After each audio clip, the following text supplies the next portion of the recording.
Sesaat lagi Anda akan mendengarkan program Renungan Sahabat Seperjalanan bersama Pendeta Wendy Pratama. Selamat mendengarkan.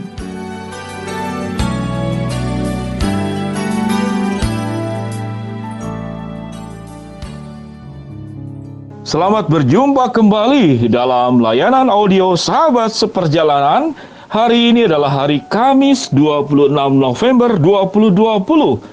Untuk melayani dan menolong Anda sekalian sahabat seperjalanan di dalam berdoa dan bersaat teduh setiap hari. Firman Tuhan yang terdapat hari ini dalam Amsal 21 ayat yang kedua, demikian bunyi firman Tuhan. Setiap jalan orang lurus menurut pandangannya sendiri, tetapi Tuhanlah yang menguji hati. Tema yang kita akan pelajari yaitu benar atau merasa benar. Benar atau merasa benar. Mari kita berdoa. Bapa yang di dalam sorga, ajar kami sebagai anak-anak-Mu ya Tuhan, para sahabat seperjalanan, bagaimana kami bisa bertumbuh sebagai anak-anak Tuhan yang semakin maju di dalam kerendahan hati kami untuk taat menjalankan kebenaran firman Allah dan bukan taat menjalankan keinginan dan juga harapan-harapan pribadi kami yang justru seringkali kami menjadi tersesat karena keyakinan kami merasa benar. Biarlah ya Tuhan kami dipertumbuhkan di dalam hal ini menjadi semakin baik lagi. Di dalam nama Tuhan Yesus kami berdoa. Amin. Sahabat seperjalanan, temanya adalah benar atau merasa benar. Apa bedanya benar dan merasa benar? Kalau benar, kalau kita bicara secara ilmiah, itu kalau sudah lewat pengujian. Sebuah keyakinan atau misalkan dalam ilmu kedokteran, dalam sebuah penemuan, itu harus lewat berbagai macam pengujian yang diakui oleh internasional. Kalau itu akan dipakai di seluruh dunia, yang harus diakui oleh nasional, kalau itu akan dipakai di dalam satu negara. Sedangkan merasa benar adalah sebuah keyakinan pribadi, keyakinan dirinya yang belum diuji kebenarannya. Jadi, belum tentu itu benar. Kalau merasa benar, dia hanya benar menurut dirinya sendiri. Itu di dalam hal keilmuan. Di dalam kebenaran firman Tuhan, alat ujinya adalah firman Allah sendiri. Sehingga di dalam Alkitab jelas sekali, ujilah segala sesuatu. Harus di dalam terang kebenaran firman Allah, sekalipun itu yang berbicara adalah pendeta, sekalipun itu yang berbicara dari gereja yang besar, itu belum tentu benar, tapi merasa benar. Kalau belum diuji oleh kebenaran firman Allah, maka itu akan sangat berbahaya. Sehingga tidak heran kemudian terjadi pertengkaran satu dengan yang lain, kelompok dengan kelompok, gereja dengan gereja. Karena banyak gereja merasa benar, kalau belum diuji oleh kebenaran firman Allah, ini di dalam hal bergereja. Bagaimana dalam kehidupan berumah tangga? Sama juga. Kalau dalam kehidupan berumah tangga itu setiap pribadi merasa dirinya benar, lalu kemudian orang lain merasa itu bukan sebuah kebenaran, dengan bagaimana? Dengan sudut pandang dirinya sendiri. Lalu untuk menghadapi orang yang merasa benar, lalu orang yang merasa benar nomor kedua, dia akan punya perdebatan, kritik, dan segala macam. Sehingga bertemulah dua orang yang masing-masing merasa benar. Maka pertanyaannya sahabat seperjalanan, apa yang terjadi? Tatkala dua orang ini yang masing-masing merasa benar, kemudian tidak menemukan solusi dan jalan keluarnya lagi, masing-masing membawa lagi orang-orang lain yang kemudian juga merasa benar. Lalu 10 orang punya 10 pemikiran dan punya 10 versi merasa benar. Bayangkan, jikalau dunia ini dipenuhi oleh orang-orang yang merasa benar, apa yang akan terjadi di dalam dunia ini? Maka benarlah kata firman Tuhan, setiap jalan orang itu lurus menurut pandangannya sendiri.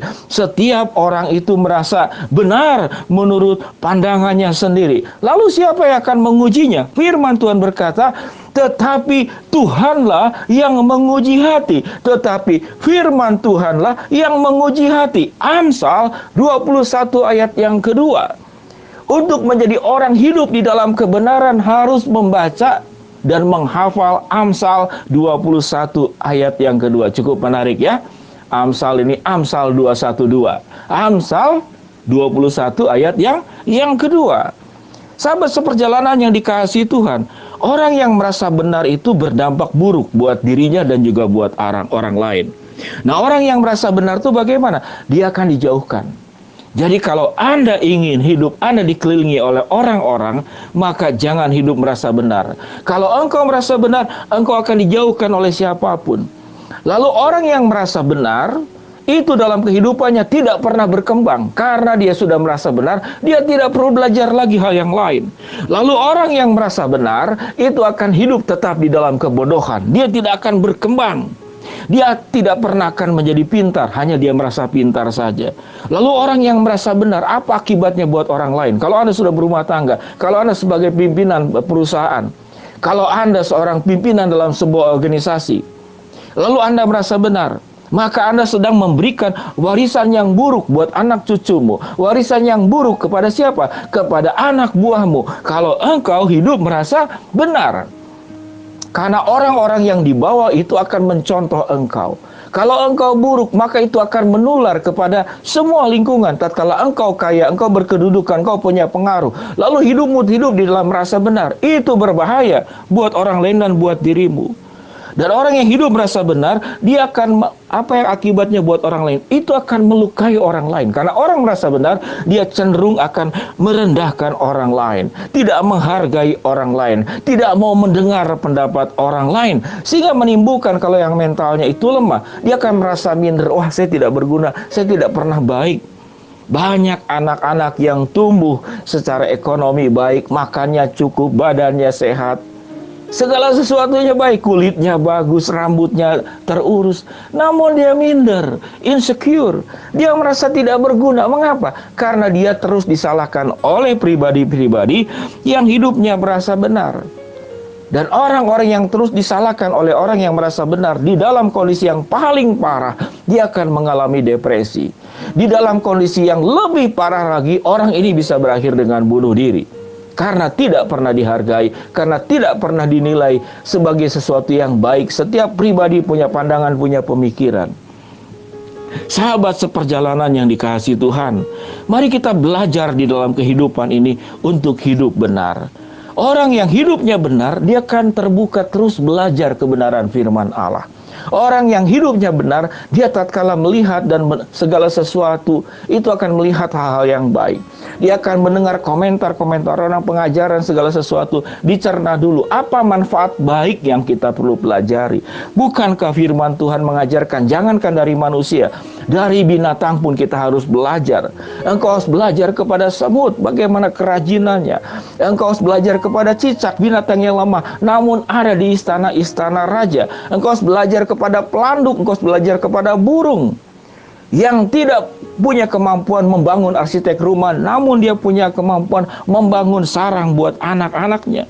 Sahabat seperjalanan, orang benar akan hidup apa? Hidupnya selalu terbuka, dikatakan oleh firman Tuhan, terbuka untuk diuji oleh Tuhan, diuji oleh, yaitu oleh kebenaran firman Allah. Kalau Anda sebagai orang yang lebih senior, apalagi sudah lanjut usia, apalagi Anda sudah jadi kakek, sudah jadi orang tua, sudah jadi bos, Anda belum lulus dalam kehidupan ini. Mengapa? Tatkala Anda berhenti untuk belajar menjadi lebih baik, hidup untuk bagaimana menjadi orang benar, kehidupanmu tidak pernah akan memberkati orang lain. Jadi orang itu yang hidupnya merasa benar, dia akan menjadi penyakit dimanapun. Dia akan menjadi racun dimanapun. Namun orang yang hidupnya benar, terbuka untuk belajar, hidupnya akan menjadi berkat dimanapun dia berada. Sahabat seperjalanan, pilihan hidupmu. Apakah engkau akan hidup menjadi benar di hadapan Allah, yaitu apa? Waktu engkau membuka hatimu, terus diuji, hidupmu diuji oleh Tuhan dan kebenarannya. Mari kita berdoa. Bapa yang di dalam sorga, hamba mau berdoa untuk sahabat seperjalanan yang sedang sakit di rumah sakit maupun di rumah. Tuhan jamah, Tuhan sembuhkan. Buat sahabat seperjalanan yang sedang menghadapi tantangan, kesulitan, rintangan, dan masalah dalam kehidupan, Tuhan bukakan jalan. Buat sahabat seperjalanan yang sedang berdoa mengharapkan sesuatu, Tuhan akan penuhi segala harapan dan permintaannya setelah dikuduskan oleh kehendak-Mu. Sesuai dengan waktu dan rencana-Mu, Tuhan akan kabulkan. Kami berdoa ya Tuhan, untuk semua sahabat seperjalanan yang mendengarkan layanan audio ini, agar kami hidup benar dan bukan hidup merasa benar. Karena orang yang hidup benar, dia akan terbuka terus belajar kebenaran firman Allah dan hidup terus menjadi lebih baik. Di dalam nama Tuhan Yesus kami berdoa. Amin. Shalom sahabat seperjalanan, selamat beraktivitas. Saya doakan Anda sukses dan kemudian terus sehat selalu. Dan hiduplah terus menjadi orang benar. Orang benar selalu membuka diri untuk diuji oleh Tuhan. Orang yang merasa benar, hidupnya adalah lurus menurut pandangannya sendiri.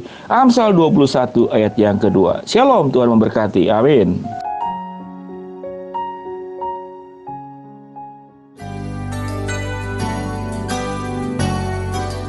Anda baru saja mendengarkan program Renungan Sahabat Seperjalanan bersama Pendeta Wendy Pratama.